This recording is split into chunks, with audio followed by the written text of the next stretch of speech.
कि क्या संसार भर में, दुनिया भर में भगवान बुद्ध ही श्रेष्ठ है?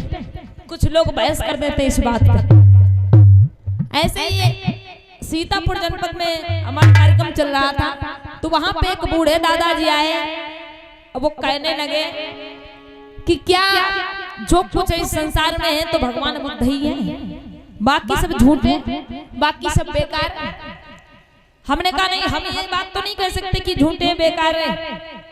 वो कहने लगे नहीं, इस कथा के माध्यम से यही बताया जाता। हमने कहा नहीं, ऐसी बात नहीं है। बोले आपके पास क्या प्रमाण है कि भगवान बुद्ध के विचारों को अपनाकर, भगवान बुद्ध के रास्ते पे चलकर ही मनुष्य का कल्याण होगा, अन्यथा नहीं होगा? आपके पास क्या प्रमाण है? तो बंधुओं, मैंने एक बात बताई उन्हें, और ये बात आप लोगों को भी बताना है। ये बात इससे पहले मैंने बताया, महमूदपुर में भी बताया, कल्ली में भी बताया, लेकिन पुनः बताने का प्रयास करेंगे कि बंधुओं आप इस बात को गौर कीजिएगा, इस बात को हमेशा अपने ध्यान में रखिएगा कि आज के समय में मनुष्य विकास कर सकता है तो सिर्फ बुद्ध के शीलों पर आधारित अपने जीवन को ढालकर। कैसे? मेरा भी कहना है। क्या कहना है भैया? हो रे भैया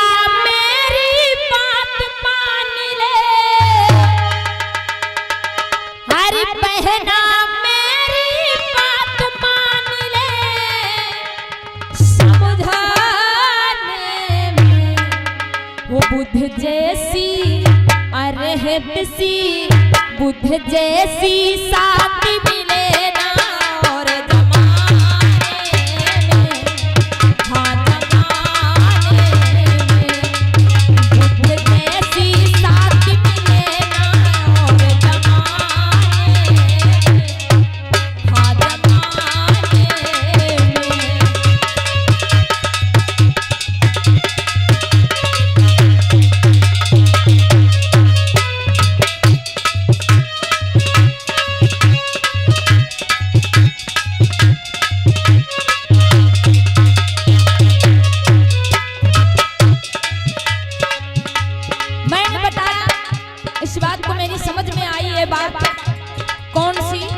ध्यान कीजिएगा भैया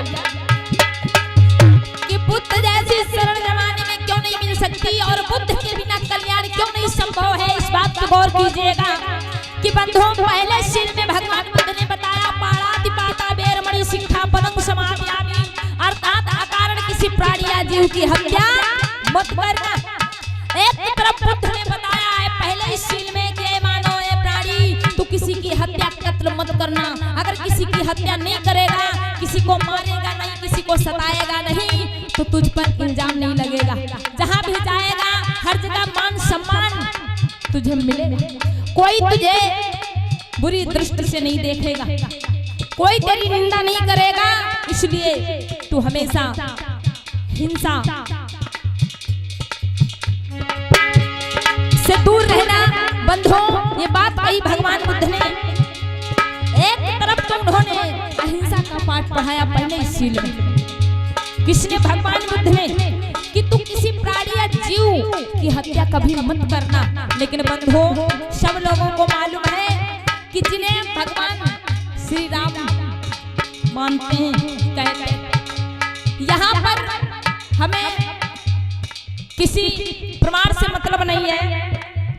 जो दूसरी बात चल रही भगवान रामचंद्र जी की, गौर कीजिएगा। कुछ लोग कहते हैं दूसरों की बात ये लोग क्यों कहते हैं, लेकिन कहना पड़ता है इसलिए क्योंकि जब तक भैया अगर किसी व्यक्ति को एहसास नहीं कराएंगे, किसी व्यक्ति के विषय में किसी को अगर नॉलेज नहीं है कि ये व्यक्ति कैसा है, तब तक वो उसका साथ नहीं छोड़ सकता। क्यों प्रदीप भैया जी, सही ना? अगर हम चोर का साथ करते, अगर चोर के साथ में आपकी दोस्ती है और आप जानते नहीं कि ये चोर है, तो आपसे अगर कोई सीधे सीधे कहे कि भैया उसके साथ में तुम्हारा आना जाना ठीक नहीं है, उसे छोड़ दीजिए आप, तो आपको थोड़ा बुरा लगेगा। क्यों? क्योंकि वो आपका दोस्त है। बुरा लगेगा कि नहीं? आप नाराज हो जाएंगे जो आपको बताएगा। लेकिन अगर सही से बताया जाए कि भैया वो चोर है, और अगर चोर का साथ करोगे तो देखो, अगर वो चोरी करते पकड़ा गया और बोलने भी उसने तुम्हारा नाम ले लिया, तो तुम भी साथ में फंस जाओगे। सही है भैया? तो व्यक्ति सोचेगा मन में और क्या कहेगा कि सही है, चोर का साथ करना वैसे ठीक नहीं। तो ऐसा ही है कि बात दूसरों की इसलिए बतानी पड़ती क्योंकि हमारा ये समाज गुमराह है, उसी में लिप्त है हमारा समाज। ध्यान दीजिएगा कि बुद्ध ने पहले शील में कहा तुम किसी की हत्या मत करना। और उधर भगवान रामचंद्र जी जिसमें जाते हैं 14 वर्ष के वनवास के लिए, तो अपनी पत्नी सीता के कहने पर कहाँ को जाते हैं भैया? हिरण को मारने के लिए जाते कि नहीं जाते भैया? हाथ उठा देना अगर सुना है आप लोगों ने। यहाँ पर हमें मतलब है सिर्फ हत्या और हिंसा से कि बुद्ध ने कहा इससे दूर रहो, लेकिन एक दूसरा भगवान स्वयं अपनी पत्नी के कहने पर जाता है, किसे? हिरण को मारने के लिए। अब विचार कीजिएगा कि अगर आप बुद्ध की मानेंगे तो आपको इज्जत मान सम्मान मिलेगी, और अगर आप भगवान रामचंद्र की मानेंगे किसी की हत्या करेंगे, कत्ल करेंगे, लड़ाई झगड़ा युद्ध मार काट करेंगे, तो क्या होगा? कोई आपको बैठने देगा? कोई आपका इज्जत मान सम्मान करेगा? कोई नहीं करेगा। इस प्रकार से बंधुओं दूसरे सीन में बुद्ध ने बताया आदिन दाना बेरमणि शिक्षा पदं समादियामि कि तुम चोरी मत करना। बुद्ध ने कहा तुम चोरी मत करना। और उधर एक दूसरे भगवान हुए, कौन से भगवान भैया? कौन? श्री कृष्ण जी। हम नहीं कहते, आप लोग कह रहे भैया। दूसरे भगवान हुए, उनने कहा करो स्वयं चोरी करी कि नहीं करी? तो आप बताओ चोरी करने वाला इंसान क्या भगवान हो सकता है? आखिर चोरी तो चोरी होती है, आखिर चोरी चोरी होती है, चाहे भैया रुपए पैसे की चोरी हो, चाहे खाने वाली वस्तु की चोरी हो, चोरी तो चोरी। क्यों छोटू भैया जी? सही है। एक तरफ तथागत बुद्ध ने कहा तुम चोरी से दूर रहना, और दूसरी तरफ एक भगवान स्वयं ऐसे हुए जो स्वयं घर घर जाके माखन चुराते। तो अगर आप बुद्ध की मानोगे, चोरी नहीं करोगे, तो जहाँ भी जाओगे आपको मान सम्मान मिलेगा। लेकिन अगर भगवान कन्हैया की मानोगे, चोरी करोगे, तो कोई आपको अपने दरवाजे पे बैठने देगा? नहीं बैठने देगा। कहीं मान सम्मान मिलेगा? नहीं मिलेगा।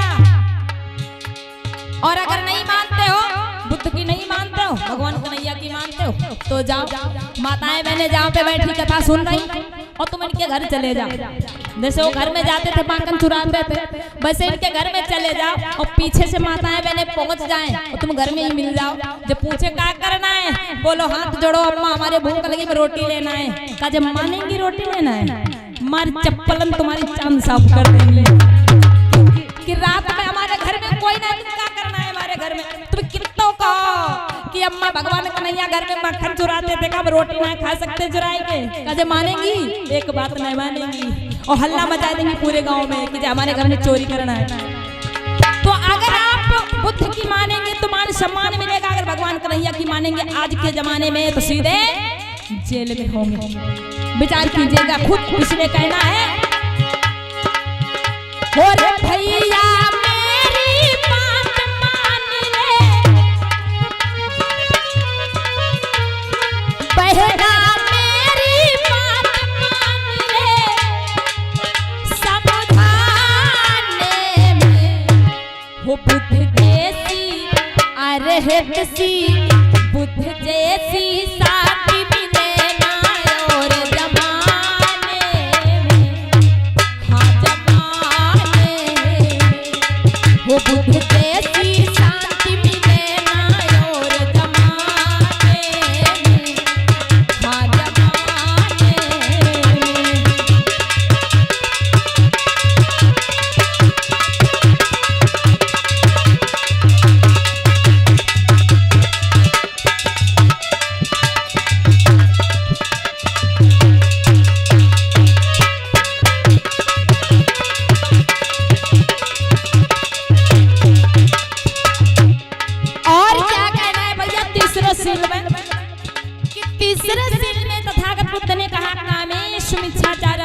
शिक्षा पदं समादियामि, अर्थात अपनी पत्नी को छोड़कर हर एक माँ बहन बेटी को अपनी माँ बहन बेटी के समान समझना, अर्थात व्यभिचार मत करना, किसी बहन बेटी के साथ में दुराचार मत करना, किसी भी बहन बेटी को गलत दृष्टि से मत देखना।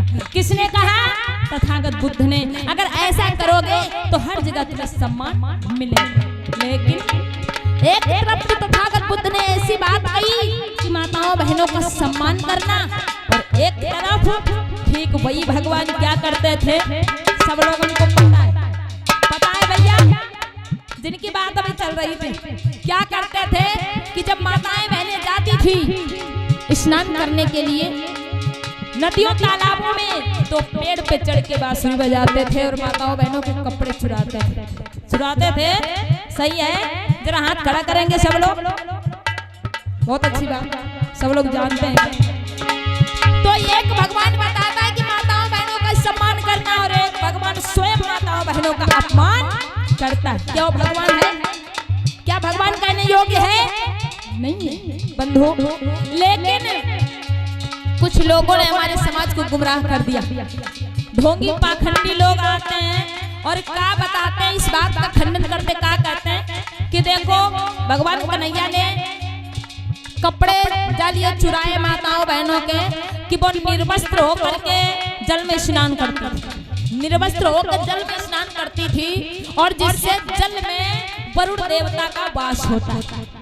उन लोगों ने बता दिया कि जल में वरुण देवता का वास होता है, और माताएं बहनें निर्वस्त्र होकर जल में निवास स्नान करती हैं, इसलिए वरुण देवता का अपमान होता है। वरुण देवता नाराज होते हैं, इसलिए भगवान कन्हैया ने माताओं बहनों के वस्त्र चुराए ताकि वो दोबारा निर्वस्त्र जल में स्नान ना करें। लेकिन एक बात बताओ, एक प्रश्न उठता है भैया इस बात पे कि वरुण देवता का वास कहाँ है? जल में। और भैया जब वरुण देवता का वास है जल में, तो चाहे कपड़े पहन के ना हो और चाहे निर्वस्त्र ना हो, बात तो एक ही है। जल तो सभी अंगों पे जाएगा, चाहे आप निर्वस्त्र ना हो और चाहे वस्त्र धारण कर। लेकिन इस बात पर गौर नहीं किया आप लोगों ने, उन लोगों ने बता दिया, सोई मान लिया। और एक बात और है, एक प्रश्न और